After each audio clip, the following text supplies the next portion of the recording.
Hola queridos niños y niñas de los cuartos básicos, les doy la bienvenida a esta nueva clase de lenguaje y comunicación. Les cuento que ya estamos en la fase 2, en reforzamiento, en la clase número 2.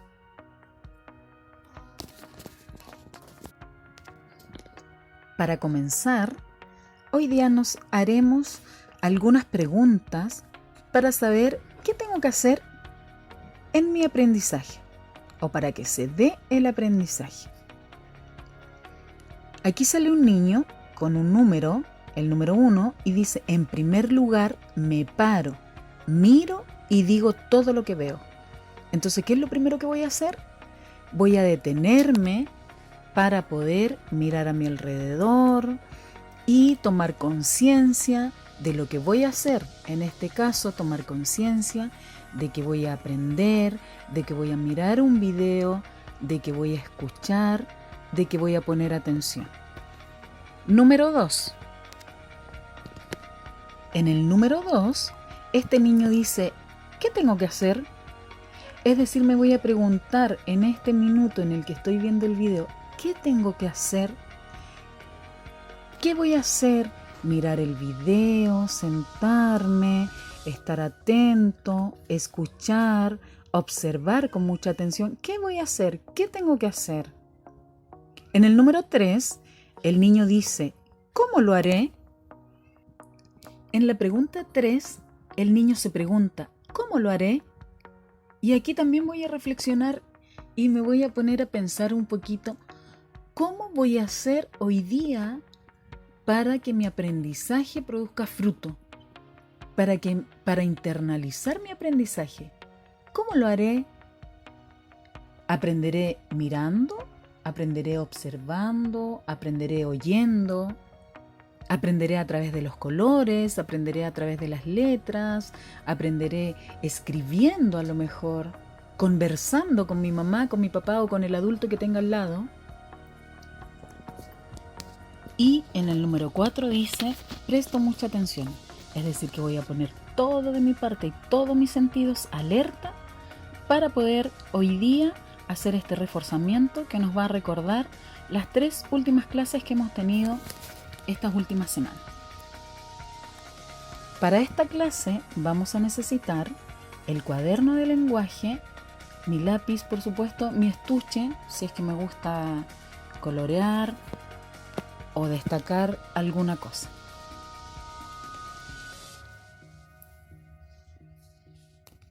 Una de las clases que vimos en estas últimas 3 clases, como ya bien dije, fue relacionada con la biografía y la autobiografía. ¿Y qué podíamos decir de esto? Una de las características principales de la biografía y de la autobiografía, una de las características en común que tienen estos dos textos, era que es una historia de vida de una persona. Y esta comenzaba desde el nacimiento hasta la muerte de una persona. ¿Ya?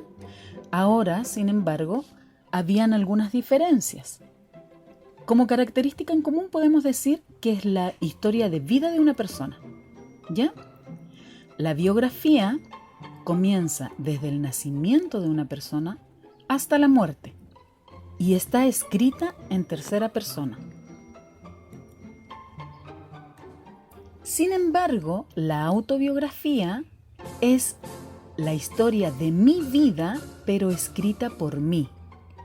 Es decir, que yo escribo la historia de mi vida desde el día en que nací, pasando por todas las etapas, hasta el momento en que estoy ahora. Es decir, usted, por ejemplo, que escribió su autobiografía, la escribió hasta los 8, 9 o 10 años que tenga ahora, ¿cierto?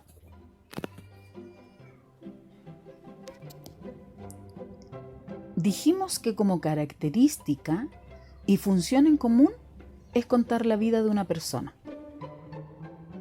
Y también por todas las etapas que ha vivido. Aprendimos también que este era un texto literario porque expresa emociones, sentimientos, experiencias y también aprendizajes. Otra característica principal de la biografía y de la autobiografía es que es un texto verídico, es decir, que aquí la fantasía queda fuera. Aquí solo se cuentan realidades, ¿ya? Por lo tanto, aquí no hay nada fantasioso, sino que se cuenta la realidad de la vida, de la historia de vida de una persona.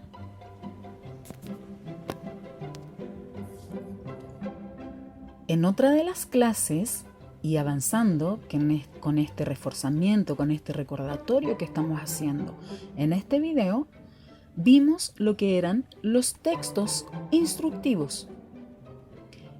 Y el propósito final o el propósito mayor o el propósito más importante que tenían estos textos es ayudar, guiar y orientar a través de pasos para realizar una actividad de su gusto o de su interés.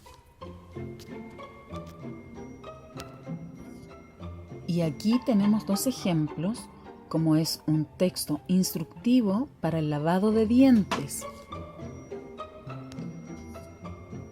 además de un texto de ecología y medio ambiente, que nos ayuda y nos entrega pasos para el cuidado del medio ambiente. Aprendimos también que el texto instructivo tiene una estructura bastante determinada y marcada, una estructura distinta. Por ejemplo, tiene título y acá tenemos una receta donde el título es tarta de manzanas. También parte de la estructura de un texto instructivo son los materiales o ingredientes, dependiendo del tipo de texto instructivo que vamos a leer o que vamos a utilizar. Otra parte importante de la estructura también son los pasos a seguir o la preparación. También se conoce como la elaboración, por ejemplo, las recetas. Y también como parte importante son las imágenes que tienen este tipo de textos. Tenemos que saber también o recordar, como estamos haciendo ahora, recordando, que existen diversos tipos de textos instructivos. Y dijimos que hay de seguridad, como acá hay uno que dice instructivo para subir y bajar escaleras. También hay textos instructivos de salud, como acá hay uno que dice cómo usar y quitarse una mascarilla en tiempos de pandemia, por ejemplo, ahora por esto del coronavirus. También hay tipos de textos instructivos, como las reglas de un juego. También hay tipos de textos instructivos de manualidades, cuando elaboramos algún objeto tecnológico.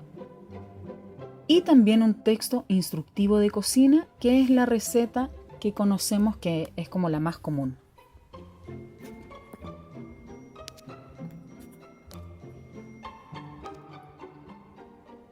Otra de las clases que vimos, que fue la última, fue relacionada con los textos informativos.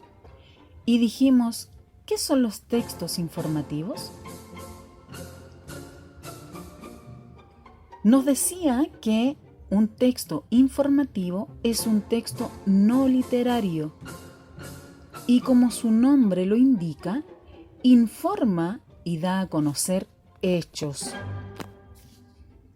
Los más conocidos y utilizados son artículos informativos, noticias, reportajes, inventos y descubrimientos, entre otros.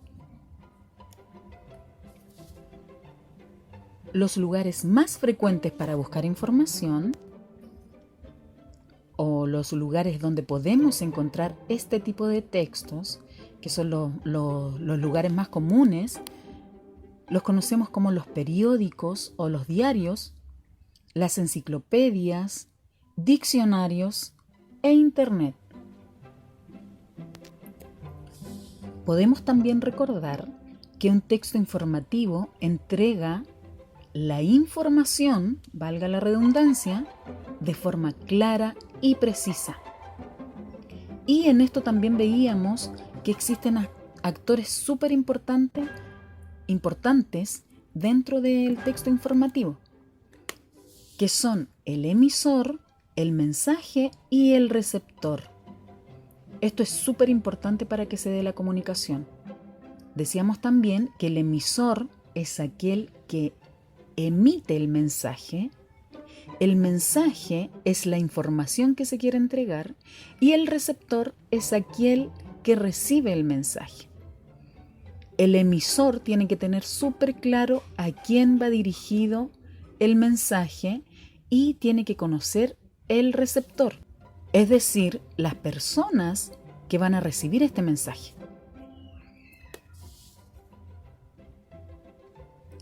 Ahora, para ir terminando, hacemos un pequeño resumen. Vimos biografía y autobiografía.